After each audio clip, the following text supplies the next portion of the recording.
Today we're making this beginner-friendly Christmas tree garland.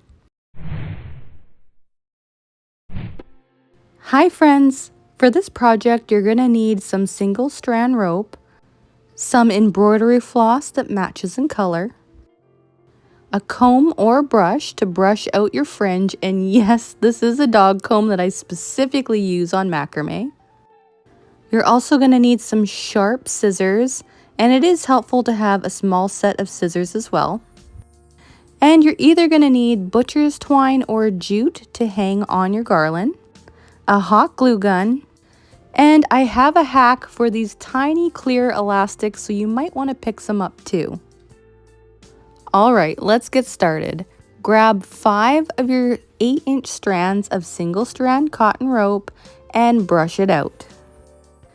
And just FYI, I'm doing a macrame Christmas tutorial every single day for the month of November.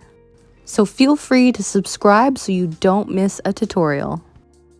Place down a small strand of embroidery floss and then set your brushed out rope on top. Tie a double overhand knot really taut right in the center.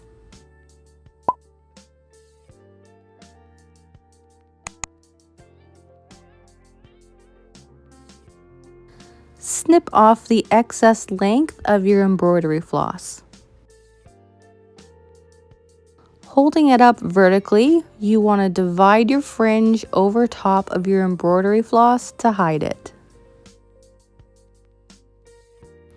And you also want to smooth it out as best as you can. Once you're satisfied, grab your 12-inch strand of embroidery floss, and what I like to do is tie just a simple overhand knot right at the top. This is going to help us pull our cord later. You'll see. Make a small loop with your embroidery floss, pointing the loop downwards, and your short tail end is the tail that will have that small knot. With the long tail end of your embroidery floss, you want to wind it around your rope. Once you get to the bottom of your loop, thread your long tail end through that loop.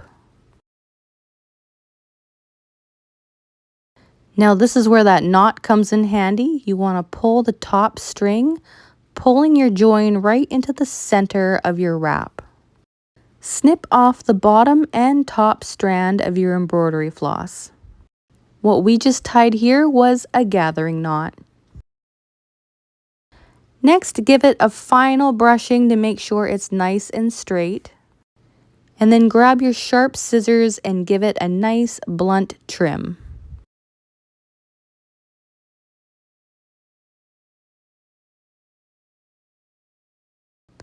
Okay, we just tied our first tassel. Now what we want to do is create a second one. But remember those clear elastics? I have a hack if you are not comfortable tying a gathering knot. Just take these clear elastics and just wrap it around the top. Personally, I use the elastics for 2 out of the 3 tassels. It's only really the top tassel that you notice the gathering knot.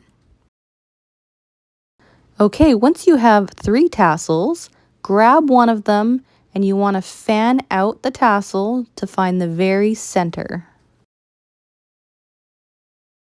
Dab just a little bit of hot glue right in the very middle, and then take the second tassel with the elastic and press it right on top of the hot glue. Grab your top tassel, this is the one that has the gathering knot, and you also want to fan it out to find the very center.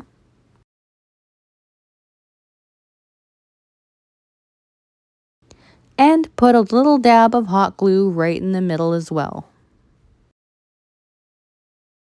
Grab your other section and join it right to the bottom of your first tassel. Now you're left with this cute little fringy tree. Repeat this whole entire process until you have several little fringy trees. Grab your butcher's twine or jute at whatever length you want your garland to be and thread it right through a tapestry needle. Next, string your trees onto your butcher's twine. Now you can add whatever you like to your garland. You can use some wooden beads in between your trees, or maybe some dried orange slices in between. That would look really cute too. Whatever tickles your fancy, you can dress up your garland however you please. Or instead of turning it into a garland, it could be a Christmas ornament. Either way, if you enjoyed this tutorial, please do me a favor and give this video a thumbs up. And I'll see you in the next one.